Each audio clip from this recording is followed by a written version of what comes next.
We have dragons. We have a dragon mythology. We do? Suriname has something called the Didibri dragon. Yes, we do. Colombia's mythology has elves. Suriname mythology has dragons. It's a fire-breathing dragon that can fly and has the ability to shift into a man. Okay, why would we not thought about this ever in school? Like, I would have been more attentive in history class if that was the focus. So I can tell you this because I've had reason to go and research it.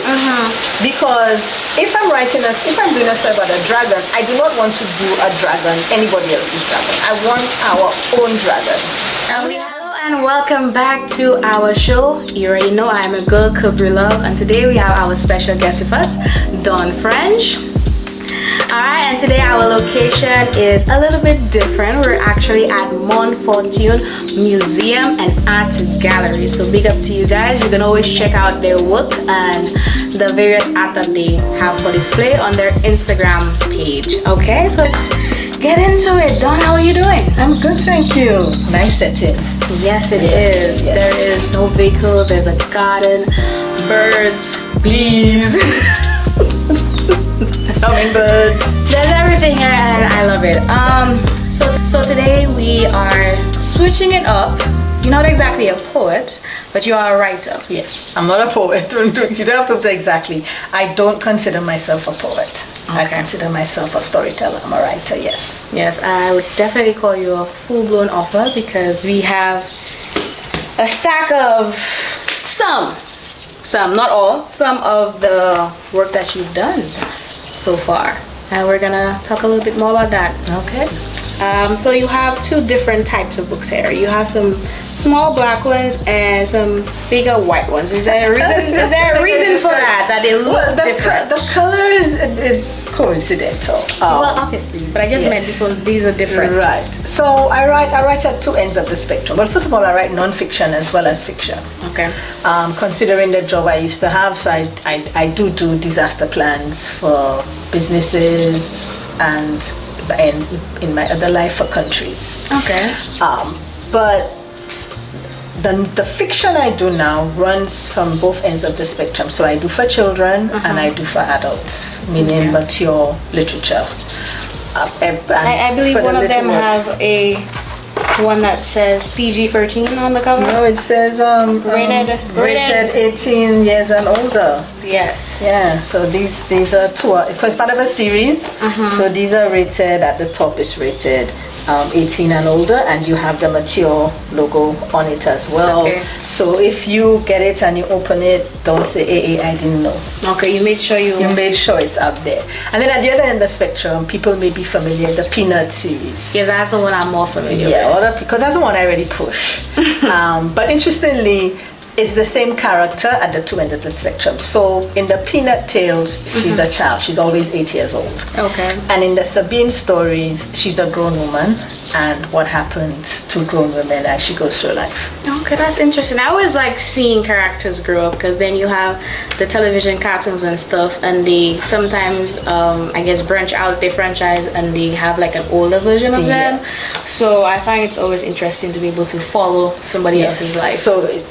So people can follow the character because as it transitions out of the children's story realm, it starts with her at 15, which is what the creepy tour is, and then it starts to go on as she gets older and older up until she reaches the age of 81. So it's a wide 81. Yeah, so it's quite a wide. Is she a grandma in someone? She's a grandmother. Oh, that's so that you start to get that as well. Or she becomes a mother, a grandmother. But she's quite a formidable character. She's wild in some instances. Okay. My friends, interesting. Both my male and my female friends, they like her. They really do like her. I think a little too much, maybe. Probably after you followed a character for so long, it becomes real to you at some point. So give them the benefit of the doubt. You probably write. You definitely write really well. Thank you. So and then I turned to them for the feedback. Both when I started doing the Peanut stories, because I would not give you to double check a Peanut story for me. Peanut is for 12 and under. So I go to my friends who have 8-year-olds, 9-year-olds, 10-year-olds, and I say, check this for me. Tell me. And you know what I like about dealing with children? They're honest. They're honest. They do not know any kind of diplomacy. So I would get the raw, honest assessment of the story, and with their guidance, I've been able to now, I can do it without their input. A lot of them are in their teens now. So I've been able to do it with the guidance of my target audience. So when now Peanut's real name is Sabine. Peanut is her nickname. So when you transition into the adult stories now, you start finding out about Sabine. And I gave it to my male and female friends to verify for me, and they would give me the feedback where to tighten up on the dialogue and the whole story. All right. So can you show some of the audience some of the kids ones? Yeah. So this is the Peanut ones. I've just brought two. So this is one about our national flag, and this one I'm doing in partnership right now with the St Lucian Red Cross. Okay. Because this year, 2024, they are celebrating 75 years in St Lucia. All right. So we're looking at a span of when we used to be the St Lucia branch of the British Red Cross, and at independence became the source in our own right. Okay. So they're celebrating that full span, and so again, having the information verified, I wrote the story, I gave it to the Red Cross to double check for me, they had me make some corrections, and now we have the story. We're looking for a donor who will pay for the printing, so that we can then give it to all the young people in the Red Cross as part of the celebration activities. Okay, you heard that, guys. We're looking for a donor. We're looking for a sponsor. We're looking for a sponsor. You can always contact her directly on her Instagram page. Yeah, you can get, or you can just go to the Red Cross there at VG and walk in and say, I've got the check, and wave the check up there. That definitely is gonna work. You just come waving a check. Just come and wave. Just put what they call the blank check. You just sign it, put the date, Red Cross name on it, and you just say how many zeros do you want behind that number. Okay, we're good. What else what we have here as well is that I'm working on some short stories at the moment. Okay. So I've got this one which is Under the Christmas Tree, and they're all written by me. So they're original stories with a Christmas theme. Okay. And last year, together with the Cashew Central Library, we were celebrating Caribbean Folklore Month in October, and we did a reading. So I read from this Nancy and the Christmas dinner for the kids. We had kids and we did a reading. So, but what is interesting about this is that it's like a buy one get one free. So if you buy the book, in the book is a link where you can go and print a coloring book that will be the companion to this. Okay. And I came with it there. It's not very big. You can print it off your printer. But what this does, it explains the characters in the stories. Okay. Because this is fiction, but this is fact. So it's like a little encyclopedia that explains who's Mama Glow. So the stories are original, but then the characters are based on actual. Yes, they're actual characters that come out of the Caribbean philosophy. I do something called the Peanut Pledge, which is always one of my stories, one of the Peanut stories. And when I give it to people and they know that, they say, but I didn't know this. Say, well, the Peanut Pledge, so it's like an actual pledge? Or no, it's an actual pledge. People, actually we run it May, June, July. I collect $20 from everybody I know. Okay. Some people give more, some people give less, but when they ask how much do I want, I say $20. And we put all the money together over 3 months, and whatever money we collect, we give it to the printer, and the printer will run the copies. So last year we did 770 copies. Okay, so you give it out to libraries, schools. We give it to schools and to children for free. So I partner with a lot of groups where Ladies Talk, Power Salt Putimamai, Police Rising Stars in Beaufort, some after school programs, as many of the groupings as I can make formal contact with. Well, that's get the book. So that's amazing. We're aiming for 1,000 this year. Definitely, I will definitely be assisting with that, contributing as well. Thank you so much. So, yes, it's the first time that I'm hearing about it. But this is year 7. This is year 7. How am I not hearing about this? It's my marketing. Maybe because I have no kids. marketing. Okay, maybe because I have no kids, I haven't heard about it, but 7 years for now. Okay. Yeah, and it's creeping into the diaspora because I have people overseas who also send money. Okay. And I just go to MoneyGram and then I get it. So, and it's been able to reach the south of the island as well? Across the island, there is no barrier as to where, I mean, I jump in my vehicle and I go south with the packages. I like that. Yeah, because I know people down there, so because especially to get to the schools, I do through the district education offices. Okay. So I work with schools, as I said, after school programs as much as possible because I need to get rid of the books. I can't, my room will look like a warehouse when the printer hands me 700 plus books. Yeah. My house looks like a warehouse.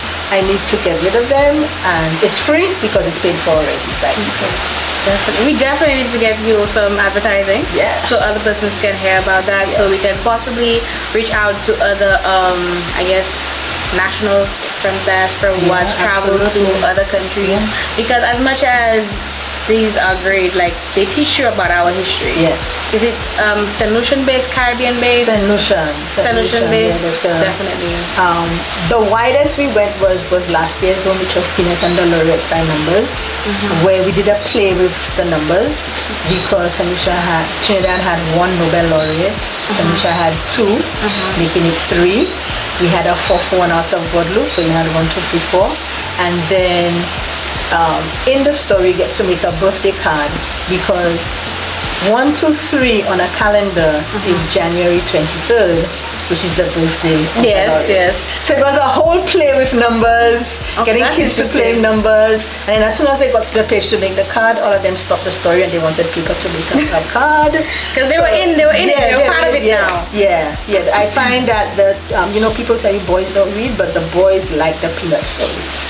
And so I'm glad that the children gravitate towards it, achieving the objective. And I know it may seem obvious to you, but it isn't for everyone. What exactly inspired you and what made you start this journey of storytelling, telling, like, as the peanut books, etc.? So the actual Peanut Tales came out. I did a course with the University of the West Indies, what was then called the Open Campus, which is not far from where we're sitting. Sure. And they ran a 6-week course in prose, poetry, and plays, and I signed up for it. And our first assignment was to write a short story. At the time, I was still director of NEMO, and I know there's not material ready for children. All of the material is for adults, and what you would give a 33-year-old is not what you're going to give a 3-year-old. Exactly. So I wrote Peanut and the Storm, which was trying to introduce children into what you should do to be prepared, what you see your parents doing, and what you can do. And that was my class assignment. So the people who were in the class, and it was sponsored by the Canadian government in a partnership with the Open Campus, and so the people in the class and the tutor were the first people to be introduced to what became a whole slew of stories. The whole series? Yeah, featuring 8-year-old Peanut. Okay. She's always 8 years old.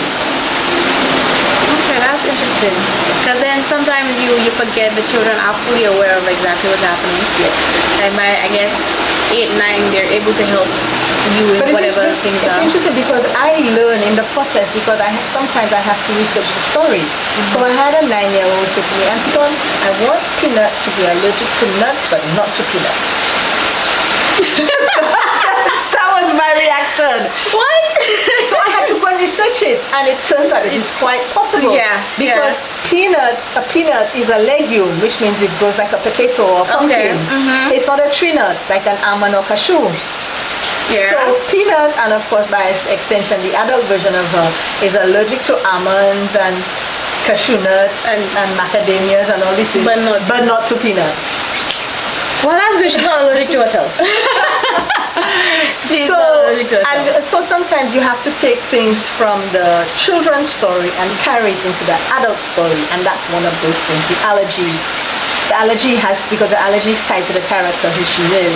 So sometimes you'll get her having a scene where she's reacting to something because she didn't realize it had the nuts in it. All right, so you did touch a lot about the kids book. So what made you? So the adults are feeling left out. No, that's not what I'm saying. So and what made you decide to take the jump? Is it because your main audience or your main critics were actually growing up and you realized? Actually, no, that's not what caused it. So as I said, they're always 8 years old.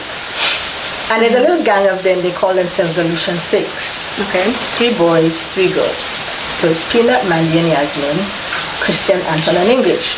Now they call him English because in St Lucian people are nicknamed because of something they're up to. So he has a heavy English accent. So they call him English. English likes Peanut, but Peanut don't like English. So I had that. I don't know if the children picked it up, but as the writer, I kept. You think I'm not the one writing it? Seeing this underlining dynamic between 2 of the characters. Now I cannot resolve this tension between 8-year-olds. So I leapfrogged them 20 years. So everybody's 28. So you're gonna address your feelings and you know what's happening. And right. And what was interesting when I wrote the first draft and I sent it to 2 friends, a male and a female. And one was in St Lucia, one was in Barbados. They both had the same reaction and they don't know each other. They said to me, "This story is incomplete. It has all this unresolved sexual tension and no sex." We basically say we want more. So I like rolled my eyes, oh Lord have mercy. And so did the sex scene, sent it back to them, and they said, "Okay, the story is complete." And I think I have it here actually. Where is it? You passed it. There we go. So this was the first one. So as you can see, there's 28. So the whole saga of what happened or not between the characters. And so, of course, my friends start crying. So you're only doing one? And they don't let you sleep. They don't let you pause at all. A whole stew, and then you have to do this, and you must do that one, and make her do this, and she has. And then it became a whole thing. It became a whole thing. Oh my gosh. Of the Sabine character, who lots of people adore because she's wealthy as well. Now she's become a wealthy woman, and the freedom the money gives you when you have a certain amount of financial stability. So they adore that because she's a no nonsense woman. Okay, and I'm flipping for the pages here, and the font is pretty big. Yes, the font is big on purpose. I had a discussion with the Blind Welfare Association, and I asked them, for visually impaired person, what's the minimum size font? And they told me 16. Okay. They said they'd love 20, but I think 20 is kind of pushing it. Yes. So the books are written at a size 16 font. So people who have 20/20 vision, it doesn't make a difference. But people who are visually impaired, they can also partake in the stories. So you cover everything. Do you have some audios as well? Not yet. That one's coming soon. Hopefully. That's what we're working on. Hopefully, yes. And then we have some that are not related to Peanut directly. Well, the only one that's not related to Peanut directly is this one. So Overboard, as I said, just got featured this week on Tropical Literature Creatives, which is a channel like yours on YouTube. Okay. And they featured this one because they do a Caribbean Book of the Day. And I got featured this week with Overboard. And in it, Peanut is 61. Oh, wait, we have one more. She's 81? No, I didn't bring it. She's 61. She's 61 in this, and her daughter goes overboard. And we were discussing about having my stories based in St Lucia as much as possible. So in this, her 18-year-old daughter, well, he's in the Palace Mawans, and goes on a party boat to Sufre. And she goes overboard. Oh my God. Hence the title. And it's a multi-point of view story, so you get the reaction of everybody. Through their reaction, the story unfolds, but it's everybody's point of view as to how it affects them, the fact that she's gone overboard, they don't know she's alive or dead, they haven't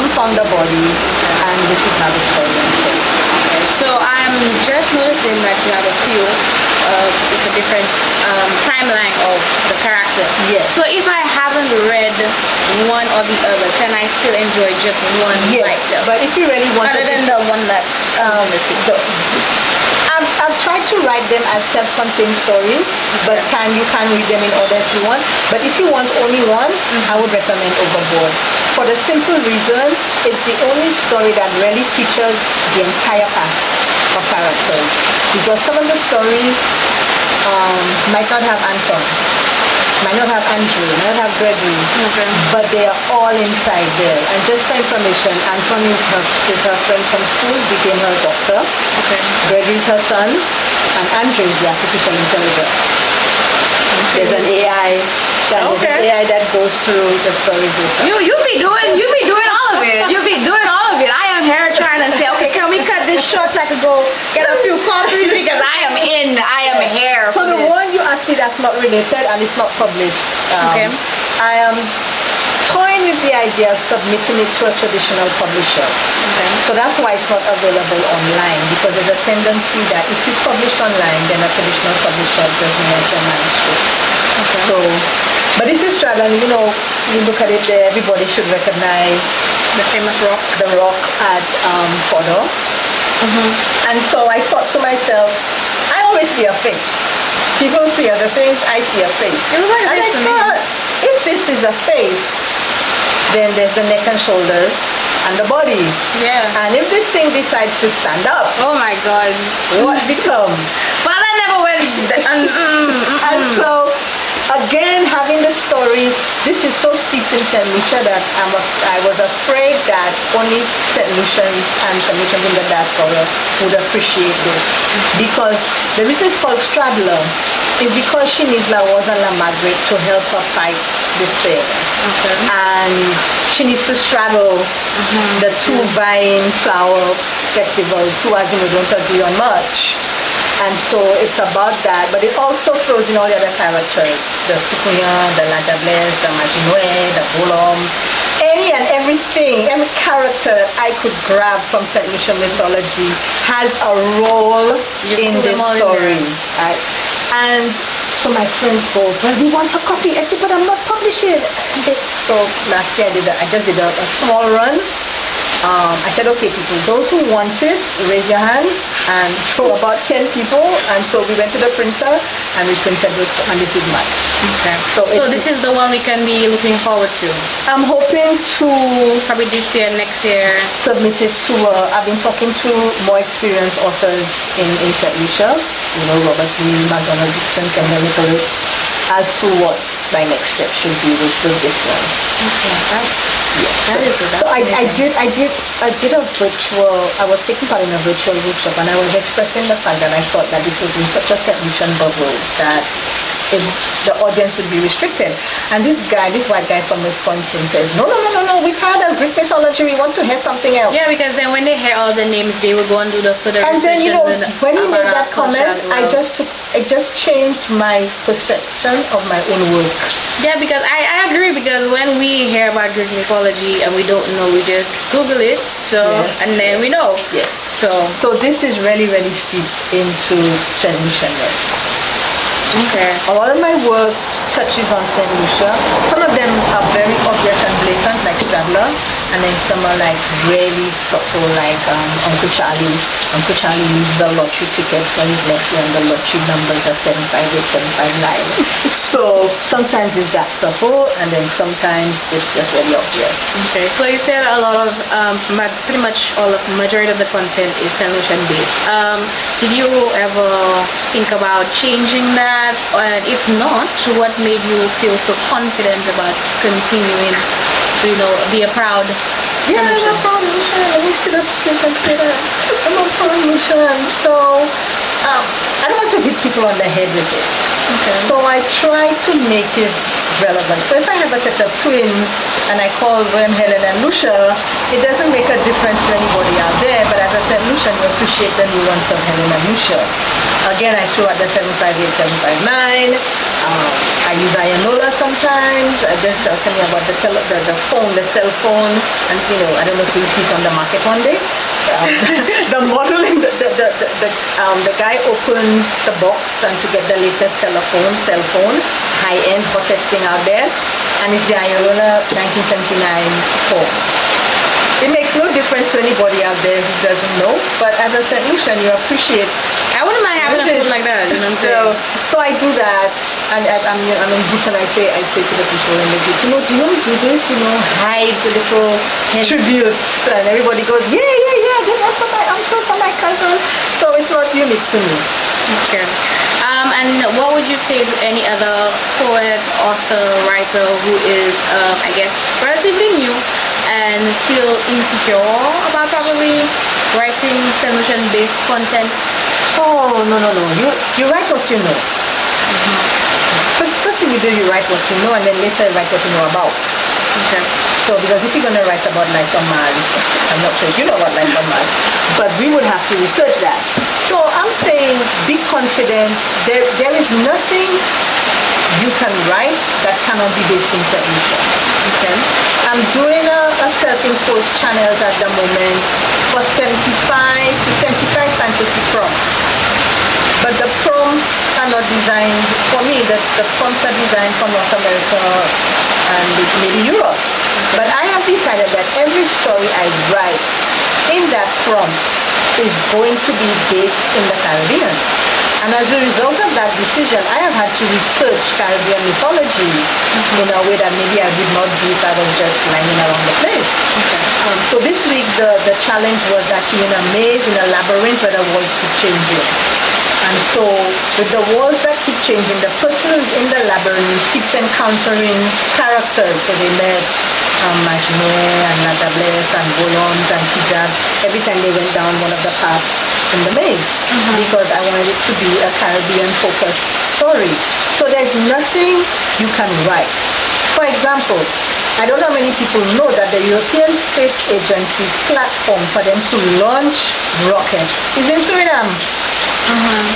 So if you're going to be writing something about space, there's a platform right down the road.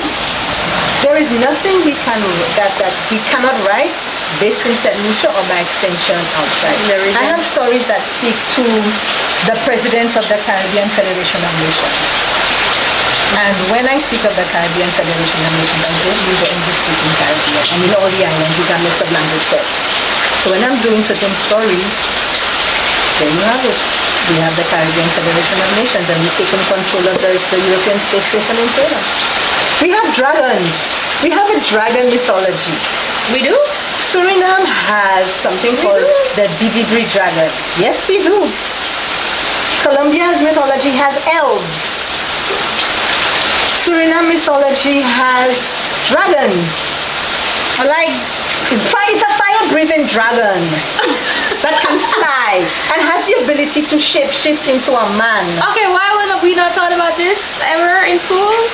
I would have been more attentive in history class if that was the focus.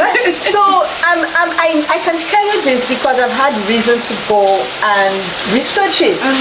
Because if I'm doing a story about a dragon, I do not want to do a dragon, anybody else's dragon. I want our own dragon. And we have that. Yeah. That is amazing. You're doing way more than just telling a story here. You're teaching. One of the prompts was to write about shadows who live their own life. Okay. And I thought, oh my God, I know of no mythology in the Caribbean, much less St Lucia, that deals with shadows. So I did an online search, and it threw up the shadow killers from Jamaica in their Obia mythology. And what happens is that, and it's interesting because I don't know it in the St Lucia Obia mythology. Okay. So if you have a problem, and if I have a problem, I come to you as the Obia practitioner because Ethel is giving me problems. You unleash your shadow killer on them, and the shadow killer steals their shadow. That's the mythology in Jamaica. And I thought, thank you, I can now answer my prompt. So all that to tell you, and to your question is that there is nothing, I repeat, that you cannot write that you write that you cannot set in St. Lucia, and if you find St. Lucia not giving it to you, by extension the Caribbean. Yeah, because I find that we're like a mixture of cultures, you know what I'm saying? Yeah. So other parts of the world has settled in the Caribbean, so even if we don't have it in St. Lucia, you know, you go to the next side and they have it with a little extra spice. Because Trinidad has something called the sapling. The sapling is a cobra that lives on the spine of the man or the woman, and they don't know they have it, right? So when they go to bed with their partner at certain times of the month, this sapling will emerge, attack the sleep, while both of them sleeping, attack the partner, and not long after they'll die, and go back and hide in the spine of the character. That is straight out of India. That sounds like something I saw in an anime cartoon somewhere, anime show somewhere. So again, you know, and so the more I find out is the more it fascinates, because there is no reason for us to bother with Dracula and Frankenstein, because we have enough. Every day I find out more about, because I'm not just looking at St. Lucia, I'm looking at the Caribbean. Okay. And we can do our own encyclopedia. Let's say from a Nancy to zombie. We have our own and that AI. we can do, and AI. We got it all. Yeah. And you are not too far off it. You have a lot of it. Not all of it, but a lot of it. Yeah. In here. Because the character Andre, like Peanut grows. So Andre, I don't know if you ever saw a TV program called Knight Rider. It rings a bell. Okay, Knight Rider, for those of us who will raise our hand about our age, it's a car with an artificial intelligence inside that interacts with the driver the way we are interacting, but the entity is confined to the car. Okay. So this is how Andre starts. Andre starts as a smart GPS in Sabine's car, and over many stories he evolves. So much so that I speak to the United Nations declarations on the right of the artificial intelligence. And they get emancipated, I forget the year I flew out, but definitely August 1st. Do you just sit there sometimes and ideas are just running through your head? The imagination runs, and that's what poets do, and that's what writers do. What if? A story always comes with what if. And I really like how you base it on the truth. Weave it in, try and do that sometimes. So I've always had an interest in the AI, even before 2020 when it just, not 2020, sorry. 2020, when it burst on the scene, right, November. When ChatGPT burst on the scene a couple of years ago, I had always had that interest in sci-fi and the Terminator movies, etc. What Skynet could predict for us. And so when I introduced the character of Andre into the stories, I began to monitor it even more, because you'll be surprised. I sent a friend of mine a link the other day from YouTube where 9 artificial intelligence in the form of robots gave a press conference. This is not a story. This is a real thing. The United Nations had a conference, and instead of having, it was about technology, instead of having humans do the interviews with the press, they brought the creators of the robots and their robots, and the robots are the ones that gave the interview. This is not science fiction. This is not a story written by somebody. It happened about 2 years ago. Okay. So the technology is moving even faster than some people may even realize. Okay, so I believe we touched on majority of the books that you write, the things that you do, the outreach that you've done. I didn't even know that you would have been touching on that, but it's quite amazing. And what other places can we look forward to seeing you in person? Are you having any, I guess, reading, signing, I guess, what do they call those things when you... The book launch? Not the book launch, but like... Well, the last thing I did was with the Cashier's Central Library for Caribbean Folklore Month, which was October. Are you going to be doing any reading soon for the kids? Well, reading month is coming, so we'll see what schools call up. I do go to schools during reading month and we do the whole reading thing. Sometimes I make the kids read. Okay. Do you have a team who reads with you? Because you're only one person. Yeah, me, myself, and I. So sometimes I go to other writers. Okay. So sometimes we do that. We'll see how people's schedules work out this year and see what reading month brings. Okay. I'm also working on something that I want to release again for Caribbean Folklore Month, which is again based in the mythology. Okay. So that's what I'm working on at the moment. And I've already lined up my editor because it's busy, so we have to schedule it. With my editor heads up this week and said, I'll need you in July. Sounds good. And if I guess Dawat has shows, other persons out there have, I guess, more intimate events with the musical setting, creatives and stuff like that. So we can always have, as long as you bear in mind that I'm not a poet. No, I'm saying like at the various creative events. Right. We can always have a table for your books, other books, because it's occurring to me that we have a lot of authors out there, and I guess most times you guys write because you don't want to stand in front of the mic and perform. So instead of having a reading every time, you can have your books placed at different places other than the schools and the libraries as well. I mean, this week alone, I know I saw two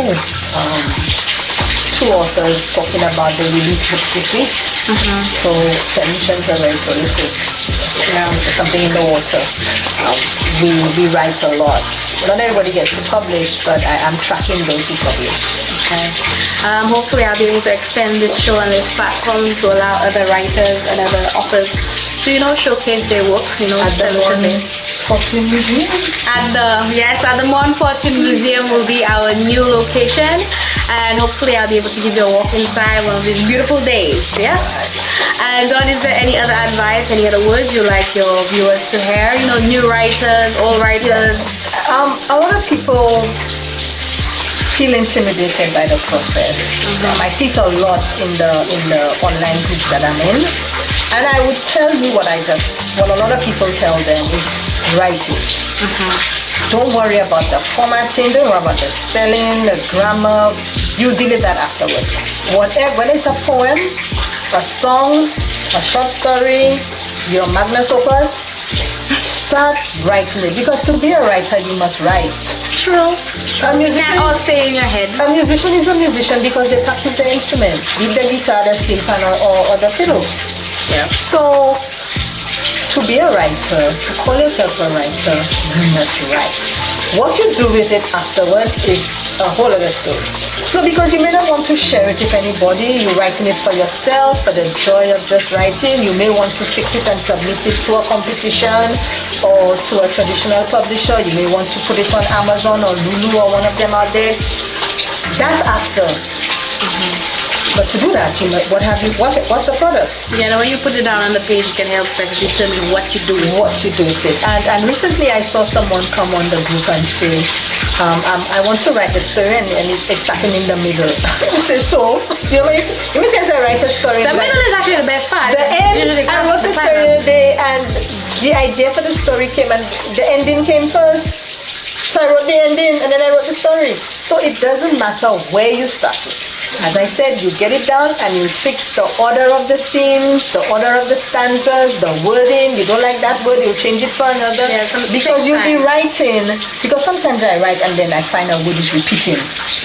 But I don't worry with it. What I do is I highlight it. To come back to it after. And I finish the story and then I come back with the thesaurus and I start to fiddle words. Sometimes I look at the word, it's not even the word I wanted in. Sometimes I want to when the word doesn't come to me, I put XXX.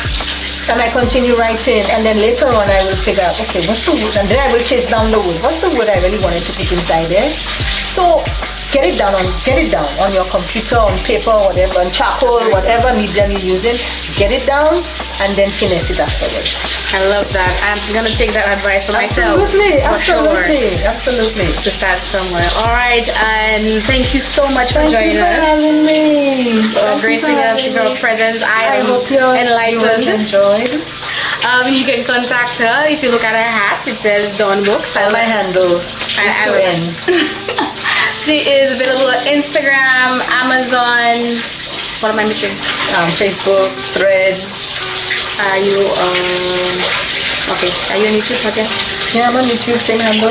Okay, so I'll be sure to leave all of that in the description so that you can contact her for the sponsors, for the book readings. If you have a school that is, I guess, hasn't been touched by Dawn French's books, feel free to contact her so that when she's doing her distribution at the end of July.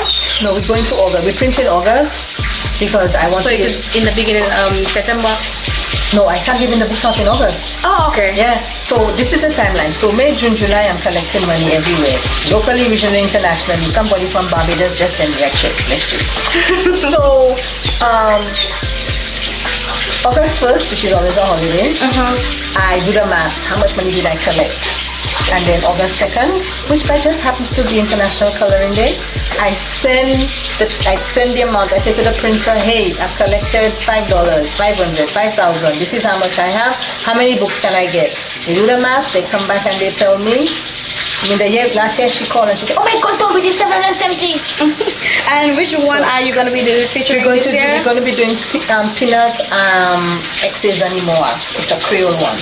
Okay, so I will have the picture of that somewhere. Yeah. Okay, so for the sponsorships and to contact her, and if you want to give back in any way, feel free to do so. She's open to any money. Don't spoil. I can give it at Christmas too if you want.